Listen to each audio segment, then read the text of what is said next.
See this? This is the garbage I just took out of the freezer. Oh my goodness. And how often do you dispose of it, Karen? Well, I don't know, like once every 2 or 3 days. See, I'm going out today. I'm going out to do volunteer work. So, yes, I am afraid of my hallway.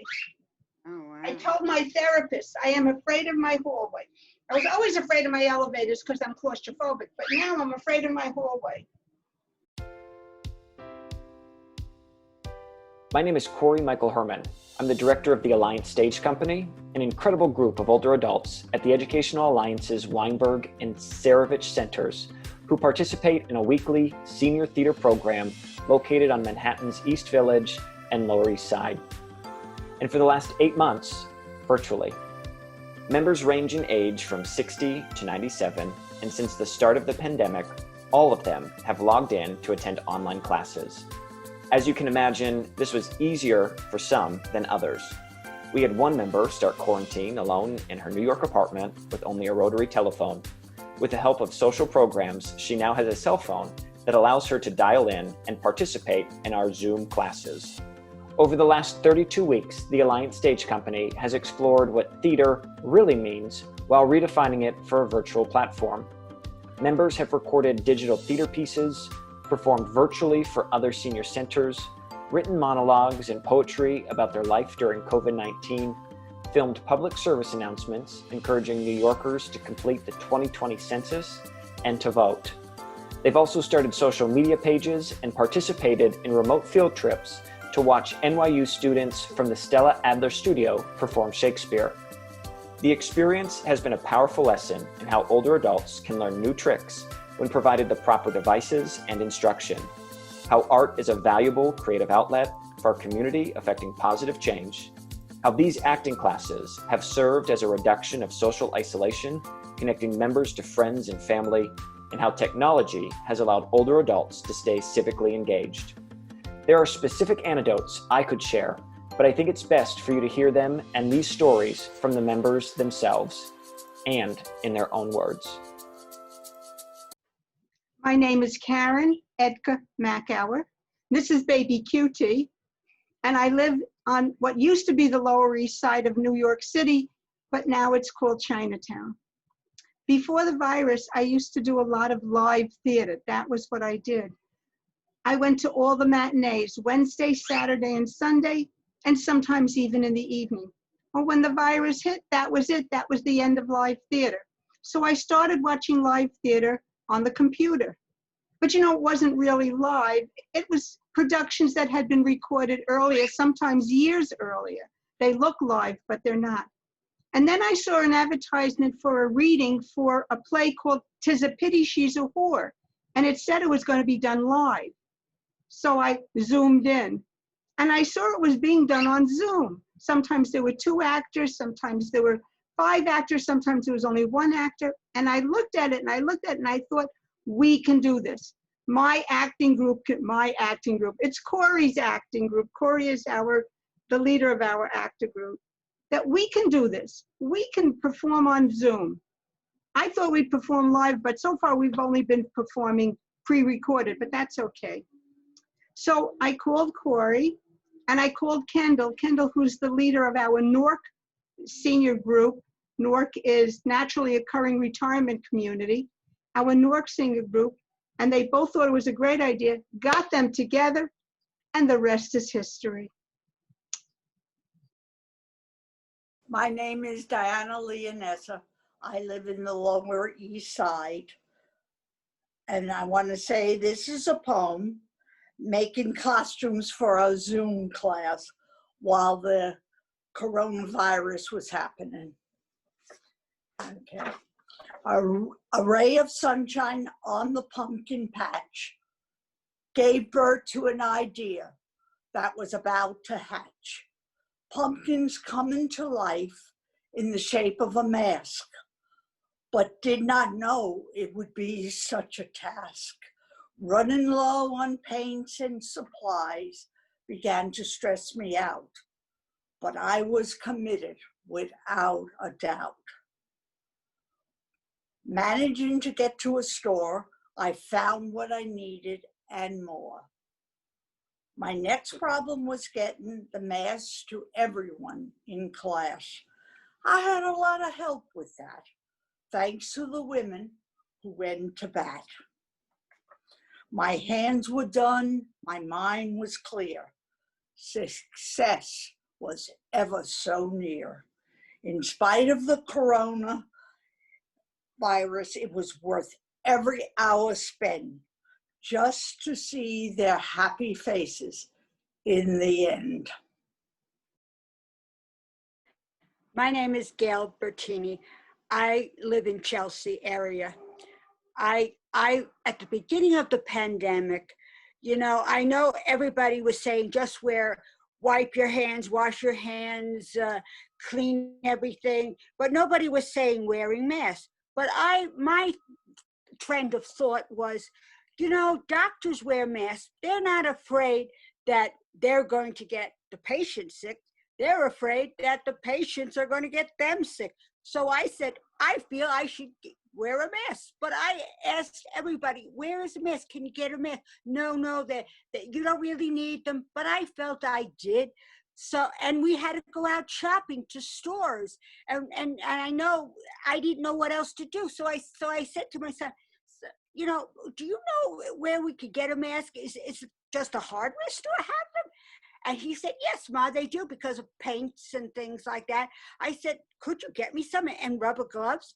And sure enough, I thought that they would be out, but no, nobody, there was masks. So he brought them home and it worked. They were kind of uncomfortable. They were plastic and everything, but they worked. And sure enough, as time went by, they said everybody should be wearing a mask. So I was a little bit ahead of my times, but I was very happy about that and hoping that eventually nobody will have to wear a mask. The end. Hi, my name is Minnie Michalski. I live on Grande Street, Lower East Side of New York City. The new normal, an outbreak of a pandemic disease. We never saw it coming until it was upon us. A new paradigm, a new worldview. We begin to fear of going out, fear of people, even those we love, fear of standing too close, fear of touching things, fear of all the misinformation. No people in the lobby, no people in the hall, no people in the laundry room, and fear of hearing the death rise daily. Yesterday, Texas, my home state, reached 1 million cases of coronavirus. Even before getting out of bed each morning, I was fearful. We changed in so many ways. Corona changed us. The political situation changed us. The economy changed us. I lived in fear. I miss my children. I used to cross the Canadian border every 2 months to go see my son and daughter. It's been a year now. The border is closed. My children have changed too, in the way they see me. I'm getting older. I am high risk. Be careful, Mom. We never know. They want me to move back to Montreal. They want more time. I want more time. When will I see them? I don't know. I have hope. We all have hope. Yesterday, I went to the grocery store. I passed a playground. The teachers are wearing masks. Little children are playing about with covered faces. How do you explain this to a child? On the monkey bars they were, running and climbing on slide and swings. This is their new normal. But it did not stop them. They were laughing and giggling. They were not afraid. They have adapted, as have I, and that made me hopeful. Restaurants and theaters are closed. No place to go. I've been home more than usual. Daily I find new things to do, things I've normally avoided or postponed. I've gotten a lot done, but there is still more to do. I want to simplify, let go of the things that clutter. Less is better. Lots of time for reflection. What have I learned? A period of self-discovery. I read. I go far in time and space. I don't feel alone when I'm in a book. I tend my plants. Amazing how happy a bloom can make me feel. For the most part, I've learned that I can be alone, and that is a good feeling. I also have become more patient with things I cannot control, and even with myself. However, I am grateful for my newfound friends, my drama class, Zoom. I love my pod. I count on them. I hope I bring to them the joy they have brought to me, friendship, love, and trust. But most of all, I have learned that hope is stronger than fear. Hello, my name is Phyllis, and I live in the Lower East Side in Manhattan. I'm complaining about this constant cleaning for 8 months now. For example, I go out the door to get the newspaper. It's rolled up in a rubber band. Off comes the rubber band, has to be cleaned with a wipe. Then I take the newspaper, straighten it out, clean the front page and clean the back page with a wipe. I get dressed, take out the garbage, clean in the hallway with a wipe. This is constant. Even if I go outside, when I come home, I take my jacket and clean it with a wipe. I'm just tired of this, but it has to be done. I'm Robert Wald. I live on the Lower East Side. I find it exhausting cleaning and washing hands and washing yourself through the corona epidemic.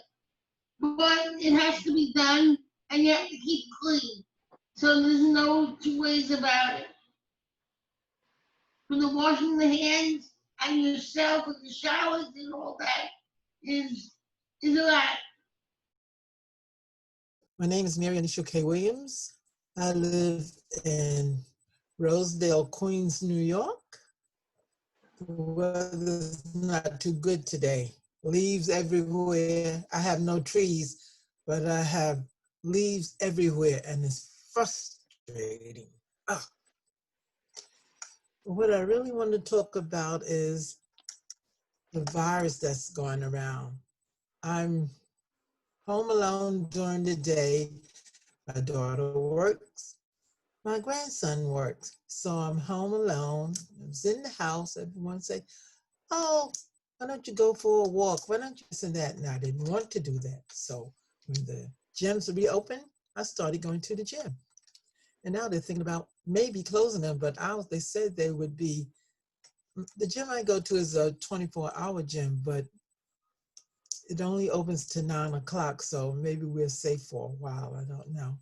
But I enjoy going, talking to people. Sometimes I work out and sometimes I don't, but I'm out of the house, I'm talking to people, and it's a pleasure just riding an accessoride alone, not with 4 or 5 other people having to travel all over the place.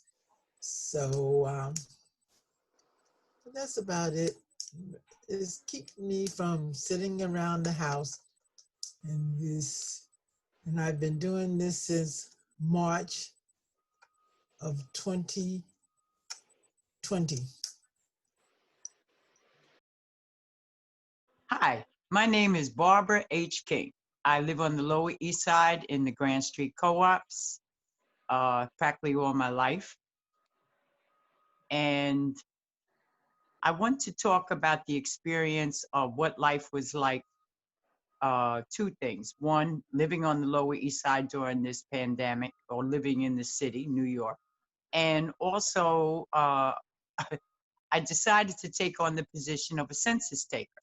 And that's the person is for there. We are called enumerators, and we knock on doors and ask you questions, which is not always People don't respond well sometimes, so it all depends. But I applied for a census taker as an enumerator in 2019. And my plan in my head was, oh, I'll take, if they hire me, I'll go for the training April, and then we would start doing the census taking May, June. I'll be finished. I'll have the summer. I have some extra money in my pocket. As a senior with the fixed income, this would come in handy. All planned beautifully. That's my life. Boom. Pandemic. Complete shutdown. Streets are quiet. No cars. No buses. Well, the buses were running, but for a while there, they were not. And then they started running again for the essential workers. So you can get on the buses for free. The air was clean, but the streets were quiet. New York has never been so quiet. And at night, which was scary, at 11, 12 o'clock at night, you would hear the ambulances and the sirens every night. The next morning, you would turn on the news and you would hear that the numbers went up. You would hear from your friends, they would call you. They don't even show up with an ambulance anymore. They show up with a freezer truck where they're taking bodies out of the buildings. Scary, scary, scary. Family calls. My daughter is still working. She comes to the door. She drops off food, stands 6 feet away with a mask on. You can't hug your loved ones. Nothing.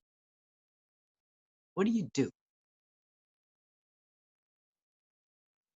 So, census people call. Are you still interested? Oh, anything, anything. I just want to get out the house. Anything. Okay. Well, we're going to start here. Boom, nothing. Are you still interested? Yes. Okay, we're going to start here. Boom, nothing.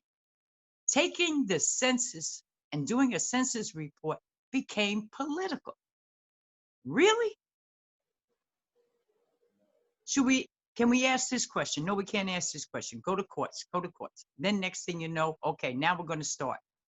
We're going to start the end of August. There goes my whole summer because I have to sit around and wait because I want to work and make this extra money. I start. Next thing you know, you're knocking on doors. You don't know the person. You have to go by yourself. They give you a mask and they give you all this information, like a 300-page book with the conference call. So you're trying to do the best you can. And you're knocking on doors. And when the person opens up the door, you have to make sure you're standing 6 feet back. The other person hopefully will respond to your questions, where they find you very annoying and very intrusive, and they really don't want to be bothered. The positivity of census taking was the fact that for the first time, I really got to know my neighborhood. There were buildings and communities I didn't really know about, and I lived on the Lower East Side all my life. And then I also found out that many people, because of the political nature of census taking, did not trust us because we came with a badge with a federal ID. So you had to kind of charm your way into them understanding what the need was. And what I found that through gentrification and not the usual Lower East Side where, the grandparent lived there, the child lived there, the grandchildren lived there, is that you have an influx of people that are not connected to the neighborhood and don't really care, unfortunately, about census taking that would benefit the Lower East Side. That I found very disturbing. And I had to swallow and say, and for an example, I would say to one person, you're doing very well and I'm happy for you. And I said, the essential workers that are here, the doorman, the security, the maintenance people, how do you think they come here? How do you think they get here? Well, I don't know. I don't know. Well, I said, they have to take the buses and the trains. And if you only have 2 people in the neighborhood, you think they're going to provide a bus for the people to come here to work? But if you say you have 1,000 people, they might provide a bus. So you need to think beyond yourself. And then I saw a light bulb. I saw his eyes and it clicked. It's not always about you. So a lot of times you have to explain respectfully to people the importance of census taking. And I can't believe that it became so political. And therefore, which was a hindrance to us. Shame on some parts of the government that allowed this to take place. But anyway, it was an experience. And yes, I enjoyed it. It was scary at times because you knock on doors and you don't know what's on the other side. You go by yourself. I would say that the census people, the ones in charge, they did the best they can, but it was an organized chaotic experience. And hopefully this is helpful. Thank you. Hi, my name is Jackie Savage. I live in Stuyvesant Town, which is located in the East Village. And I want to say that Zoom has really enhanced my life in a variety of ways. I'm able to take exercise classes, acting classes, meditation, get in touch with family and friends, be a part of gaining information when I watch webinars, participating in religious services, and soon I'll be involved in an upcoming presentation on the benefits of whole food, plant-based diets. So to make it short, Zoom has helped me stay in shape and stay connected. Hello, my name is Maria. I'm 75 years old and I live in Stuyvesant Town, downtown New York City. Let's face it, FaceTime and phone calls are great, but there's no substitute for a big hug from a loved one. Seeing people in person has taken on a whole new meaning during this pandemic. All I can say is Zoom, I love you. I am enjoying classes in Shakespeare, Qigong, film discussion, and the rest of the week I am studying yoga, meditation, play reading, playwriting, creative writing, all kinds of writing, and theater. If I had known this was going to happen, I would have bought some stock in Zoom. And with a new resurgence of COVID, thank God we have our new love, Zoom, to keep us warm, safe, and sane. All right, this is Fran Harris. I also live in Stuyvesant Town, and that's on the Lower East Side. And I am an older adult of unknown numbers. Anyway, when you get there, you'll understand. I also am continuing what Maria touched on, which was the wonderful part of Zoom, but the absence of hugs, okay? Before the pandemic, I used to visit my sister who has a moderate dementia. She lives nearby and is day and night in the care of home aides. My husband and I used to bring her flowers and sweet fruit pies. She used to talk to us, sometimes laughed, remembered old times in spite of her dementia. Now, in quarantine, I can't visit her, but I do talk to her daily on the telephone. Talk? No. She hardly speaks. She barely says hello or goodbye. She doesn't respond to what I say. I hold a silent phone.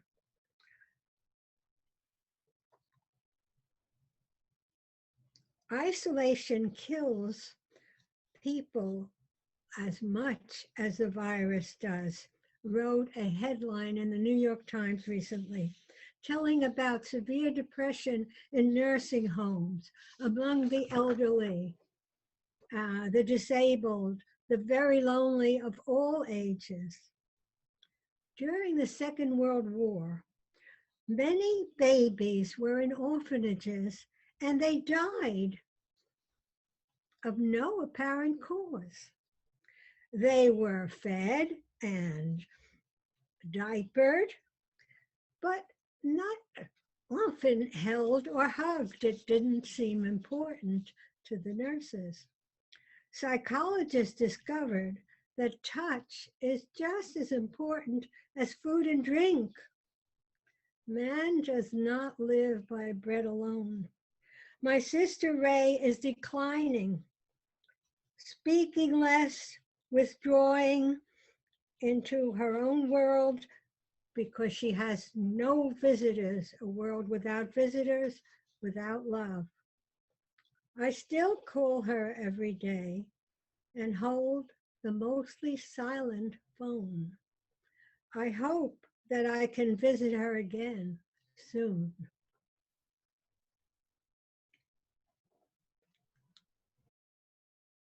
Hello, my name is Elaine Cohn. I'm 97 years old and I live in the East River housing on the Lower East Side. The thing that I chose was life in quarantine. I am a very active 97-year-old, or should I say I was. I find being away from my activities very difficult. I enjoyed mahjong, bridge, movies, meeting and being with people very, very much. It really helped me to get on with my day. I am very pleased with the computer and this class. It really helps me. I thank you all. Again, Elaine Cohn. Hi, my name is Marlene Beck, and I live in the East Village. With all the grief that's been going on, deaths, et cetera, I decided to go to something I enjoy very much, and that's poems. That's a new thing. During this whole thing, I started writing poetry. That expresses a lot, and I have this poem. I entitled it Life in Quarantine, Love and Appreciation. Those I loved and appreciated before became loved and appreciated more. I needed them, they needed me, and that's the way it should be. I learned to be patient and tolerant and help all of us strive to stay well and alive. Thank God for Zoom, which entertained me in my lonely room. I enjoyed the wonderful direction and creativity by Cory, Herman, and Sarie Teichman, who made our Alliance Stage Company presentations a success. You are the best. Let's continue to appreciate and love, which we all need plenty of. Hello, I am Lillian Fridman. I live in Murray Hill, Manhattan, I live on 23rd Street, which is in Murray Hill, Manhattan. When this pandemic started, I thought, oh, I am simply not used to staying home. I went out every day. The most I ever stayed home was 1 day a week. In the beginning, my family invited me to stay with them, and I went to New Jersey and was with them for 6 months. There were 5 other family members there, so I had plenty of people to talk to. that is where I discovered the pleasure of Zoom. I saw so many programs on Zoom, I became addicted to it. I came home after 6 months and I thought to myself, this is a question of mind over matter. I'm not going to let it get to me. I heard all the stories about quarantine and staying home, and I find it really has helped me appreciate the little things in life more. I'm very happy with what I'm doing, and I'm glad I'm able to hold out. My name is Dina Nobel. I live in the Seward Park housing on the east side of Manhattan. On March 15th, 8 months ago, a woman who has been with me, cleaning, helping me out, got the virus. She had been working for me, and one day she felt sick and went home, and she had the virus. And I got really scared. I talked to her about twice a week, and she didn't get, it wasn't like the president where it was 4 days. I mean, she was sick for 2 months, and then she got better, but then something else went wrong. It's like, is my speaker working? Is this your speakers? I don't know. Anyway, can you hear me? Okay. And so the virus hit me really hard, and I got really, really scared. What has saved me is in the back of my building, we have grass and trees and deck chairs. So I've been downstairs up until yesterday when it got really cold. I've been down almost every day reading. I've been reading all kinds of stuff, fiction and nonfiction and politics and poetry. I would like to read a short poem, if I may. In the time of plague, we keep indoors. When we dare to venture out, we are cautious. Our neighbors smile, but in their eyes there is reserve and suspicion. They keep their distance as we do ours, in mute accord. Much of our fear is unspoken, but there is at last the weight of custom. The tender and rote consolation we endure thought's demise and measure the distance of death. Death too wears a mask. But consider, there may well be good in our misfortune if we can find it. Hidden in the darkness of our fear, we have a chance to prevail, to pose a resolution. We can be better. We can overcome pestilence and poverty. We can determine who we are and who we can be. There is a better future. Let us take up the task and let us be worthy of our own best destiny. Hi, I'm Suzie Engel. I live at the Murray Hill section of Manhattan in the East 30s. And I'm dealing with coping with the quarantine and pandemic, my title.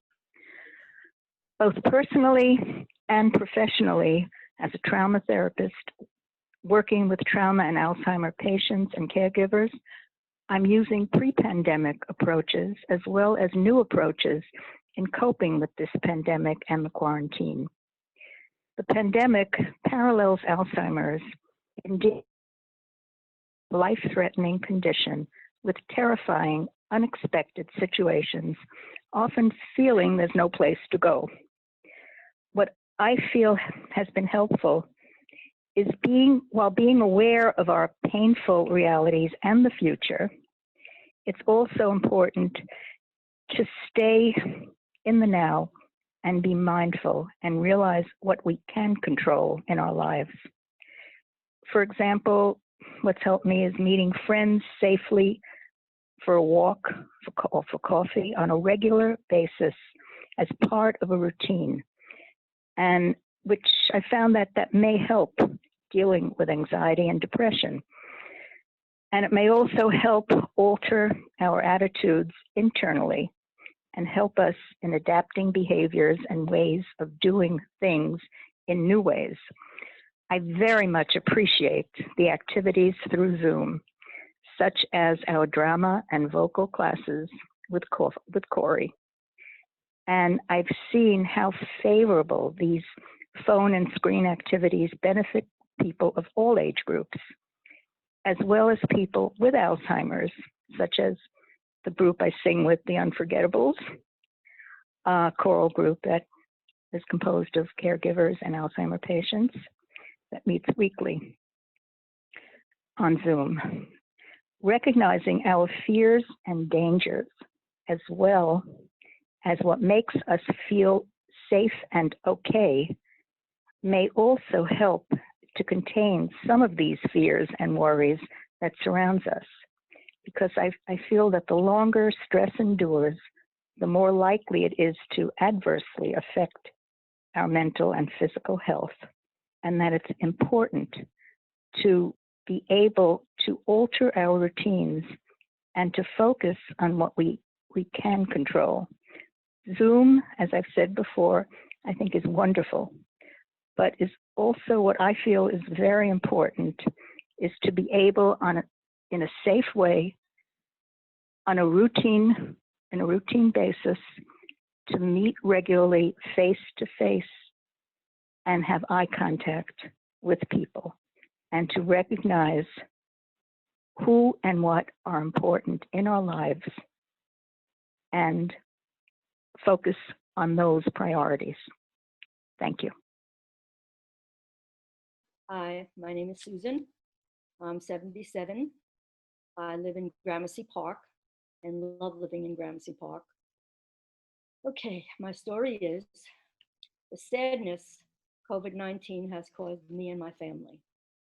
2 people I was close to died at the beginning of this pandemic. The father of my daughter and grandfather of my grandchildren died in March at the beginning of the pandemic. It was a very sad time for our daughter and grandchildren. He was a wonderful father and a very great grandfather. He was my ex-husband and was kind, smart, and very funny man. He enriched my daughter and my grandchildren's lives and will be missed very much. At the same time, a friend of 20 years died also. He was a very good father, grandfather, and son. His mother was a Holocaust survivor. I can't imagine the sadness of his family and his mother, who has gone through so much in her life, to now lose her only son. We all expect to lose loved ones, but the enormity of this pandemic on all of us is beyond comparison. Everybody keep safe. Hi, I'm Dolores from the Lower East Side. I'm 71 years old, soon to be 72. And life in quarantine for me in the beginning and at first, I got into panic mode when I'd wake up in the morning and I'd ask myself, is this the way I'm gonna die like other people? And I also had to ask, where is this bug in my house? Is it on my clothes? Is it in my bed? Is it on the laundry that I just did? It was very, very scary. And I had to get past that point somehow, some way.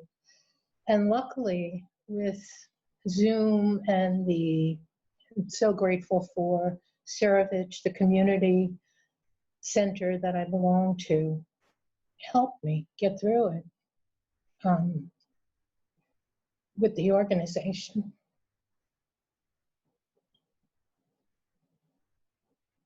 And the teachers.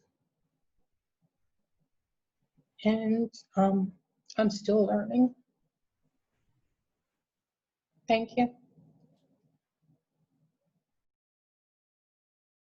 Hi, everybody. My name is Topaz. I don't use a last name. I'm kind of like Cher and Meatloaf and several other, Madonna, of course. So I'm just Topaz. And I thank you for this opportunity to talk about the quarantine and the pandemic, which has upset all our lives.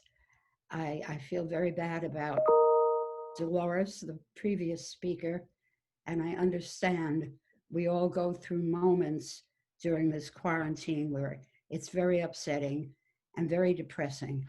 And the most important thing is to keep busy and to see friends, even if it's just virtually online on the computer. If you can get out once in a while and meet a friend just for a walk or to go to a restaurant, eat outside preferably. And the thing that has helped me the most has been my Zoom classes. Cory Herman is the facilitator of all my classes. I take an acting class, it's called theater, and I take a group ensemble class, which is mainly solo singing. And it's really kept me centered and involved and not worrying about myself and what's going to happen in the future. All we have is today. And I'm trying to make the very best of today by meeting with as many people as I possibly can on Zoom, in my classes, my family. We have family gatherings. We've had birthday parties, and it's just been wonderful. Dance parties. For Halloween, we had a dance party on Zoom, and Sarie Teichman has been very influential in that, and so has Cory. And it's all in your attitude. And if you have gratitude in your attitude, you can get through most difficulties. So thank you for letting me speak. Oh, I live near Gramercy Park. Thank you. Hi, this is Iris. I'm 93. I can't believe it. I used to be an actress, dresser, and an usher, so I missed the theater enormously. And thank God for Actors Fund and primarily Sirovich. It made me a little bit healthy. And also, I'm the last member of my family because I was the youngest. So I have very few relatives, but I got in touch with a niece I haven't spoken to for 30 years, and now we're close like we never left each other. And she lives in South Carolina, and I have a niece that lives in Westchester, and one of my closest friends went back to her own country. She went to Slovakia, so we were able to get in contact with something other than Zoom. And it was just wonderful to hear from her that she's doing okay. And I look forward to Friday every week because of Cory and the wonderful young women in my group. We have very good leadership with him and Sarie, and I really appreciate Fridays. It's the best day of my week. Thank you. Hi, my name is Toby Levine, and I live in Manhattan in Greenwich Village, not too far from the Washington Square Park. I've gone through a number of feelings and unexpected things during this pandemic, and in the beginning, I was totally stunned. Everything I love to do was shut down. Classes, writing, acting. And now I'm so used to it, I would miss it. There's no way I could be without these enriched creative things. I have to say something about Zoom. I see this reflection in my glasses. Zoom, I hate to be melodramatic, but this digital piece of software has literally, I think, it saved my life because I can get on with friends, relatives. I can keep writing, keep doing all of my creative things, and and just go on with it. And without it, I feel that it's a total loss. And if it's not for this creativity that I could continue with, I don't know how I would.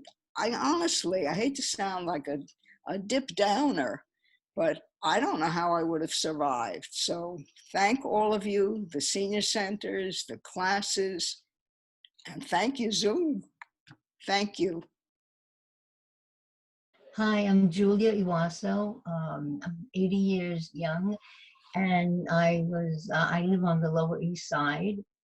For the first 4 months, when we were at the height of the pandemic, it was very frightening, and I lived in a continuous of time. Like I didn't know what day, what time it was. The only thing I knew, at 7 o'clock, I would hear sounds in the distance. So every single night at 7 o'clock, I would be out there giving my voice and my feelings for the people that were out there saving lives and helping us to all live better. I also would listen to Governor Cuomo every day. That I did because he gave me hope.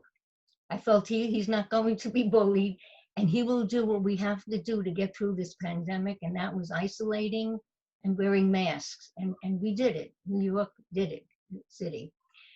How I exercised, I put on the Gypsy Kings, and I would dance around my apartment, and I knew it was 45 minutes and it would be over 3,000 steps, so I did that every single day. Everything I did, I had within myself and what I had in my apartment. I was on the iPad more than I have ever been. I was watching ballets and operas and looking up different things and looking up plays and reading. I even wrote a play, another play, a poem. I listened to music. I have so much music. I listen to every type of music. I went to sleep with the great arias, the great Italian arias. At night, if I couldn't sleep, I listened to that, and that put me to sleep. And that's what I did. I just lived with every week, once a week, I would go on Zoom and do the class, Serovitz, the drama, and once a week I would sing. But in that time, I just did whatever I felt like doing at the time I did it. I ate when I was hungry. I slept when I was tired. I woke up whenever I woke up. I went to bed whenever I felt like.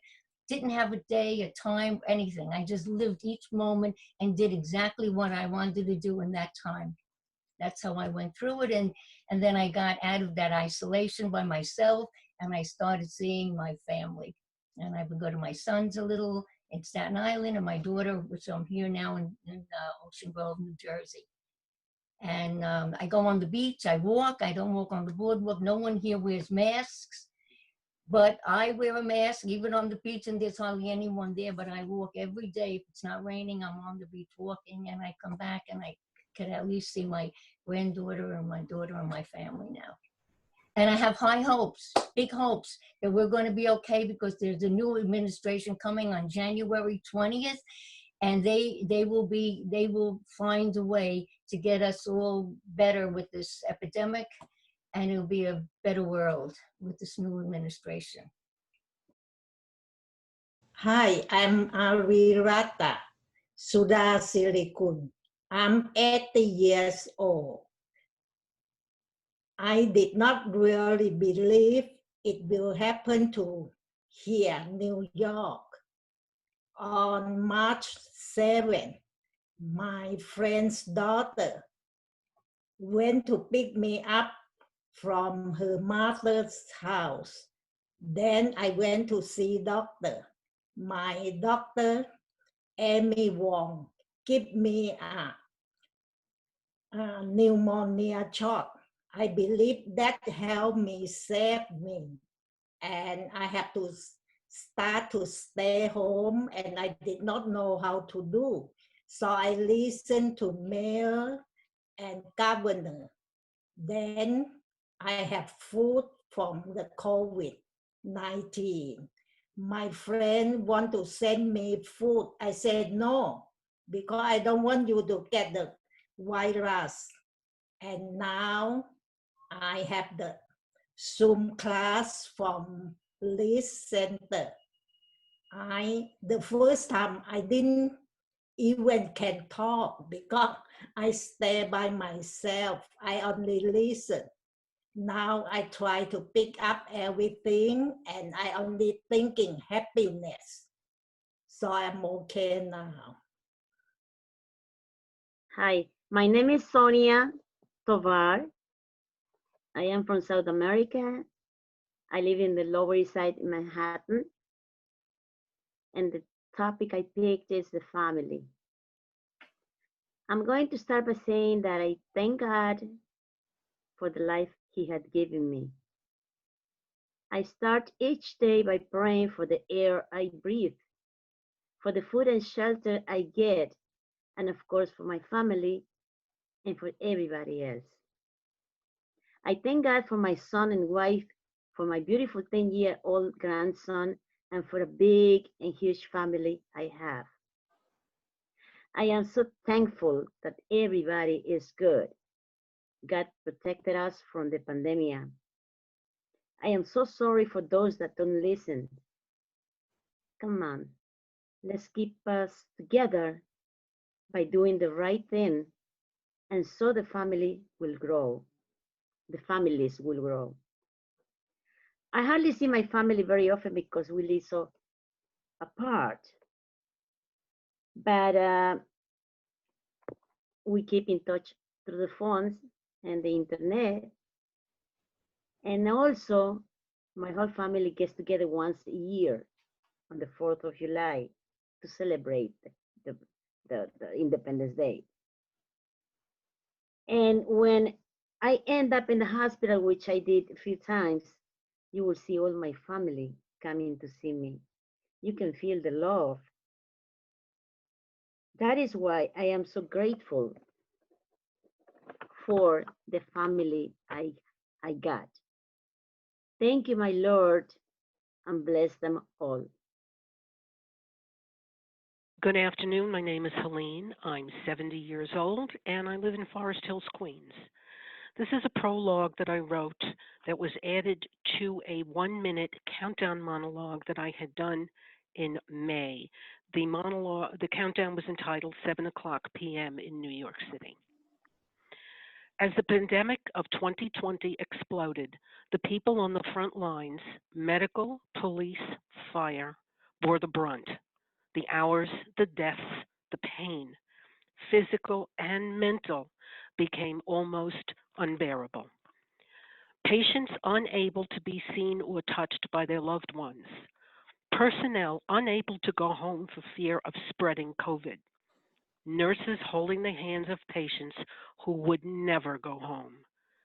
Then, a simple act of appreciation, applause and cheers, done every night locally outside hospitals, became a deafening roar over the city and then the country every night at 7:00 p.m. 6:58 p.m. I get up and walk to the window. I put on my scarf and jacket. I wait.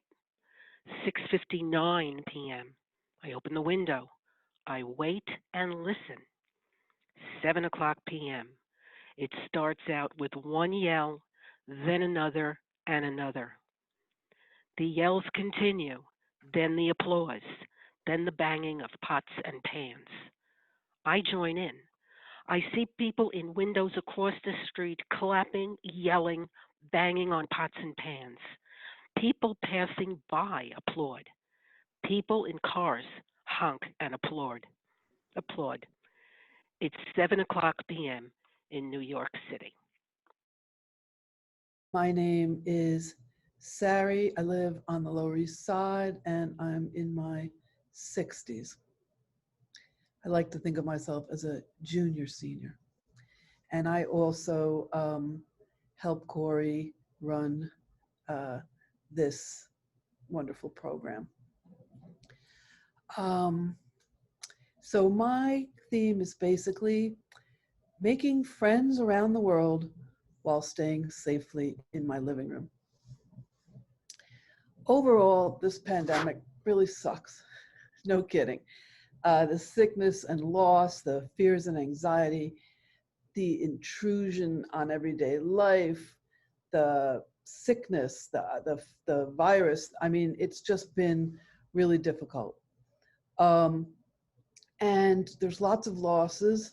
And one of my own personal losses is something that has meant the most to me in recent years, which is singing with my jazz band and vocal ensembles, as well as hosting dance parties and celebrations for older New Yorkers through Education Alliance.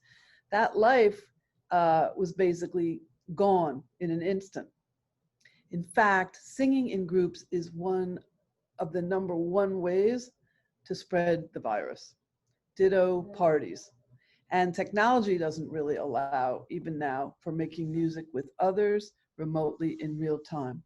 But some of the losses have been replaced by the pride I felt for us New Yorkers as we made it through the spring and summer, although we may now be threatened again. And as New Yorkers safely took to the streets to defend Black lives. Replaced by an appreciation of nature and of being outdoors, replaced by gratitude for those designated essential, and now by the hope that's brought by the recent election results. And a lot of that loss has been replaced by my laptop screen, holding faces in little boxes, replaced by the resilience and creativity, including my own, of people moving our activities to a digital world. And as my own world shrunk down to a few apartment walls and a few city blocks, it is also expanded in unexpected ways. And I'll just I'll just mention some of the different things that I've been involved in. A jazz singer in New York, Marianne Sullivan, early on started a weekly jazz repertoire hang for singers, where since we can't sing, we learn new tunes, we perform individually for each other. Members have logged in from near and far. We have people from Italy, France, Germany, and Austria, to name a few. We've been going every week since March, and we're going strong and have become a delightful community and escape from this world, and also enjoying this older music that is still so relevant today. I have also gotten much closer to members of this Alliance stage company. We've really, I think, formed stronger bonds among us than before and have created a kind of community. And I was proud of everybody that worked with the big Halloween party with skits, stories, jokes, dancing, even a little Shakespeare, and some of the most creative costumes ever on Zoom. And when the director moved to Florida for another opportunity, he's still with us. It was seamless because of technology. It's just like it always was. I also belong to some vocal ensembles from Mount Sinai Cancer Support Services, Abrams Art Center. That director relocated to Nashville from Brooklyn for the pandemic. So what? We still meet every week. We've added members from all over the world and also use music as a great escape, and just with the good company of friendly faces that you see week after week. Trying to keep active, taking movement classes with Dances for a Variable Population, led to meeting students from all over New York City and from so many different neighborhoods and senior centers we never would have met. And when our lovely Trump administration forced our talented young dance teacher to return to Mexico, she has continued to teach from there. You know, it's just amazing that the continuity that would not have happened if we were live and in person. My contemporary art appreciation classes through the Swiss Institute went online and added participants from Switzerland and other European countries, as well as New Yorkers, creating a much richer intergenerational experience. Again, through the internet and the vast, we may not go to galleries, but through the vast galleries and information on the internet and talented facilitators, we're able to continue exploring art and looking at social justice and Black Lives Matter, and look at this in conjunction with the art world. Finally, the drummer from my jazz band, who also happens to be a mind-body coach. He started a group while he was recovering from COVID in early spring, and many of us have continued together on this pandemic journey. Now really our life journeys, supporting each other, laughing and crying together on Monday nights with the most diverse group of folks from not only many of the United States, including Alaska, but also Europe and South America. Again, friendships and bonds have forged on a deeper level in our weekly meetings. It's become kind of a sacred space. Never would have happened otherwise. So as I sit in my living room, staring at my screen, looking at my latest background, which you can see, as I'm sitting here, I am also traveling the country and the world, where formerly new faces have become dear as we share our cultures, interests, perspectives, commonalities and differences, and ultimately the global human experiences of this truly global pandemic. Thank you. This is only a moment in time.